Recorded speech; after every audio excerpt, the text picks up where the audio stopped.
Saludos cordiales, apreciados estudiantes de la Universidad Técnica Particular de Loja.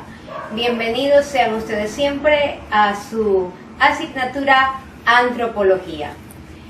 Como ya sabemos, ustedes conocen el libro de estudio que nos va a adentrar en esta fascinante idea, Antropología, de Bernardo de Angelis y Paolo Sordan. Antropología es una palabra que viene del griego antropos, que significa persona, y logía, que viene del logos, que significa estudio. Entonces, antropología es el estudio del ser humano o de la persona. En todo su contexto, en su contexto biológico, psicológico, social, hay muchas formas de definirlo dependiendo de las ciencias. Pero nuestra antropología tiene algo importante. En la página 7 leemos lo siguiente: solo una persona puede definir a otra persona. Eso lo afirma el pensador, el poeta, el escritor Fernando Rielo, el filósofo, en quien se inspira esta antropología. ¿Por qué razón nos interesa? Porque él no es reduccionista como el resto de antropólogos o de filósofos, en que se quedan en esta visión biofísica, psicológica y social del hombre o del ser humano, sino que va más allá. Esta es mi razón por la que estoy yo aquí con esta figura, ¿no? Él es la segunda persona de la Santísima Trinidad, a quien nosotros los católicos llamamos Jesucristo. Lo vemos que está en la cruz, ha resucitado, esa es su forma, porque esa es nuestra creencia. Cristo resucitó por nosotros. ¿De quién aprendemos nosotros? De Cristo. ¿Y por qué somos personas? Porque tenemos una figura, las que llamamos la Santísima Trinidad. Entonces, mis queridos alumnos, empezamos con eso y empezamos a entender la razón por la cual Fernando Rielo ha hecho una definición completa de lo que es la persona humana. Bienvenidos. En esta primera diapositiva, apreciados estudiantes, vamos a definir lo que es la persona desde el punto de vista filosófico de Fernando Rielo Pardal. En la segunda diapositiva, yo les traigo aquí una foto del Centro Regional Guayaquil, en la que en la parte superior he puesto una foto de don Fernando Rielo Pardal, quien es el fundador de los misioneros y misioneras identes, que son los forjadores de la Universidad Técnica Particular de Loja, en donde ustedes estudian. En la diapositiva 3, ¿qué es importante? Tenemos esta frase: solo una persona puede definir a otra persona. Y se nos vienen muchas cosas a la mente, ¿verdad? Es decir, yo puedo definir a mi esposo. ¿Será que mi hijo puede definir a su hermana? O quizás el vecino pueda definir a un amigo. Vamos a ver qué nos dice o qué afirma Fernando Rielo, el pensador en quien se inspira esta antropología. Lo vemos claramente en la diapositiva 4. Es la presencia divina de alguien, alguien con mayúscula, de alguien absoluto, la que constituye a los hombres. Los hace otro alguien, alguien va con minúscula, esto es, los hace personas. Entonces surgen muchas preguntas en este momento, ¿verdad? Entre ellas, ¿quién es alguien absoluto que nos constituye? ¿Quién es el sujeto absoluto? ¿Quién es Dios? ¿Quién es la Santísima Trinidad? ¿Quién es Dios Trinitario? ¿Quiénes son las personas divinas? Les traje aquí una foto de una pintura, me parece muy gráfica para la explicación. Aquí abajo podemos leer lo que dice Santísima Trinidad. Y en ella vemos a tres personas. Tenemos al Padre, que es, para nosotros los católicos se llama Yahvé. tenemos al Hijo, que es Jesucristo, y al Espíritu Santo en forma de paloma, que es el Paráclito. Bien, este misterio de la Santísima Trinidad, tal como lo dice, es el misterio central de la fe y de la vida cristiana. En otras palabras, podemos decir que es el misterio de Dios en sí mismo. Es pues la fuente de todos los otros misterios de la fe, y quiero recalcar esto: es el misterio de Dios en sí mismo. ¿Por qué razón? Porque estamos viendo aquí a un solo Dios, repito, único y verdadero, en tres personas distintas: el Padre, el Hijo y el Espíritu Santo.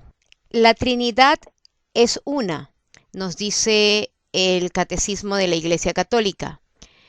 No confesamos tres dioses, sino un solo Dios en tres personas divinas. Las personas divinas no se reparten la única divinidad, sino que cada una de ellas es enteramente Dios. Por tanto, el Padre es Dios, el Hijo es Dios, el Espíritu Santo es Dios, en una sola esencia o en una sola sustancia. Las personas divinas son realmente distintas entre sí. Miren este misterio tan importante, ¿no? En que cada una de ellas tiene su función. El Padre es quien engendra y a la vez es el creador, es decir, de su mano salió pues toda la creación.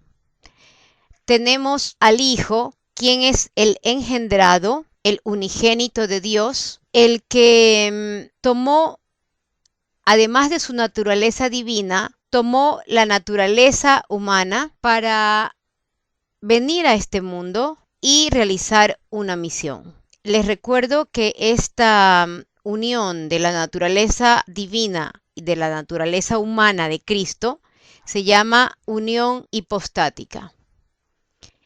Y por último tenemos al Espíritu Santo, que generalmente se lo representa en forma de paloma, como lo estamos viendo aquí.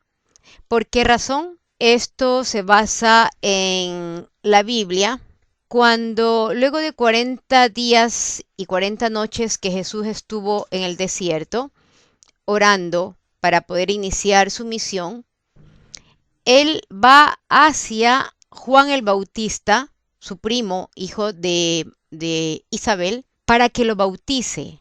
No era necesidad de que Cristo sea bautizado, pero era un imperativo para que todos nosotros recibamos o entendamos este primer sacramento que es el bautismo, por el cual pues formamos parte de la iglesia. El hecho es que cuando él fue bautizado, el Espíritu Santo bajó en forma de paloma y se asentó en el hombro derecho de Jesucristo, dicen los evangelios, y se escuchó una voz que dice: este es mi Hijo amado, solo a él escucharán.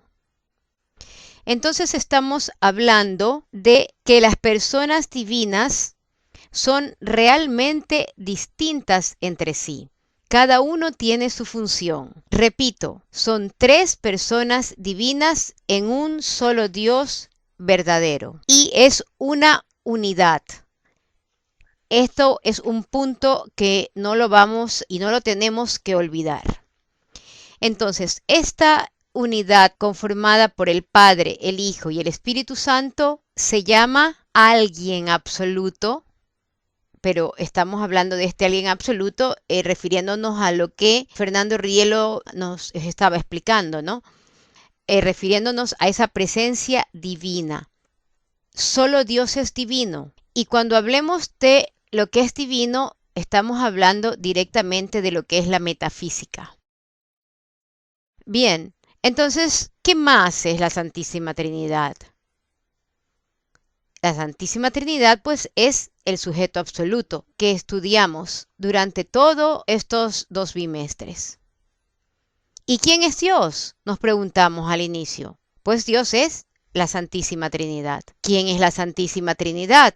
Es Dios, es el sujeto absoluto, es Dios trinitario, son las tres personas divinas, todos son sinónimos. Yo creo pues que hemos quedado bien claros de que era necesario definir este misterio de fe, que es la Trinidad, que es un solo Dios en tres personas distintas.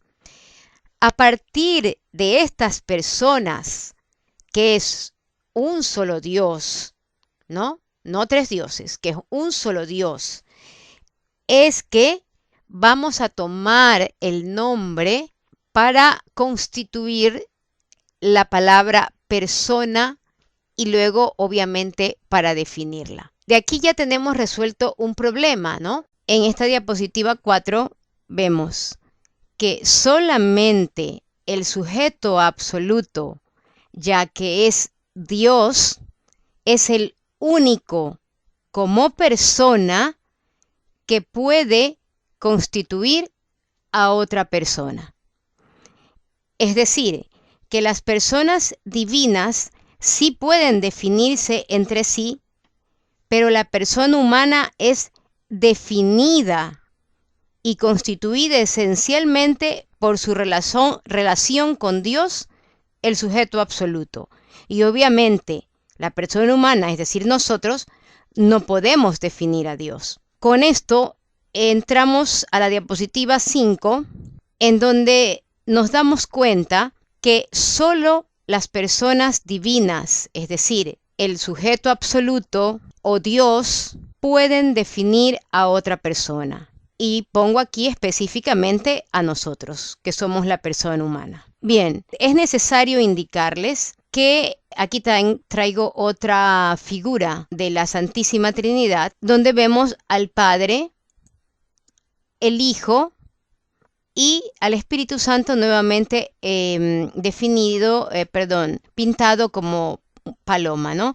Lo importante de esta figura es que tanto el Padre como el Hijo tienen corona, entonces estamos viendo pues que especialmente el Hijo con su corona y en su mano el mundo, pues es el Rey de Reyes y Señor de Señores. Jesucristo, la segunda persona de la Santísima Trinidad, a quien le decimos también nuestro Salvador. Creo yo que ahora sí ya lo tenemos más claro. Solo el sujeto absoluto puede constituir y definirnos a cada uno de nosotros. Nadie más, porque son personas en un solo Dios. También quiero que quede bien claro. Ahora, la persona humana es definida por la divina presencia constitutiva del sujeto absoluto en su espíritu libremente creado. Y les traigo aquí una foto en donde hay un conjunto de personas en una iglesia. Al fondo vemos a Cristo, no se ve bien, pero si hacemos el intento lo definimos. Y es pues a propósito porque estamos hablando de esta definición de la persona humana que la definición y la constitución la hace el sujeto absoluto, es decir, Dios. Esto ¿qué nos lleva a pensar? Miren cómo vamos nosotros trayendo nuevas preguntas, surgen, ¿no? Y en esta diapositiva 5, pues tenemos ¿qué es la divina presencia constitutiva? ¿A quién le pertenece la divina presencia constitutiva? ¿A quién le pertenece el espíritu libremente creado? Y estas preguntas son basadas en lo que dije hace un momento, que la persona humana es definida por la divina presencia constitutiva del sujeto absoluto en su espíritu libremente creado. Vamos a dar respuesta a esto en la diapositiva número 6. Y les traigo otra figura de la Santísima Trinidad. Es decir, hay varias pinturas, ¿no?, de la Santísima Trinidad. Fotos no tenemos, obviamente, los evangelios lo dice, Cristo vino a revelar al Padre. Jesús dijo, nadie ha visto al Padre sino solamente el Hijo.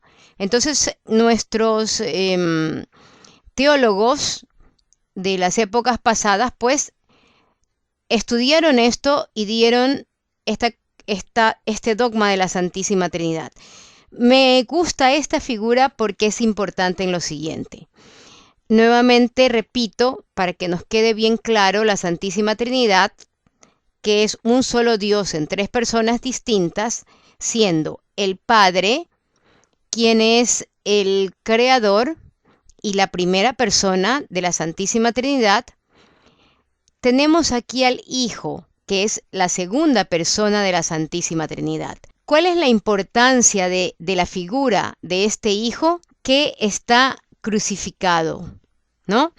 Y con eso estoy recalcando el hecho que hablamos hace rato, que de las tres personas divinas, la única persona que tomó la naturaleza humana fue Cristo. Y lo hizo, pues, para salvarnos, ya que en el momento que ocurrió el primer pecado, y eso ustedes lo pueden leer en el Génesis número 3, capítulo 3, se cerró el camino hacia el Padre.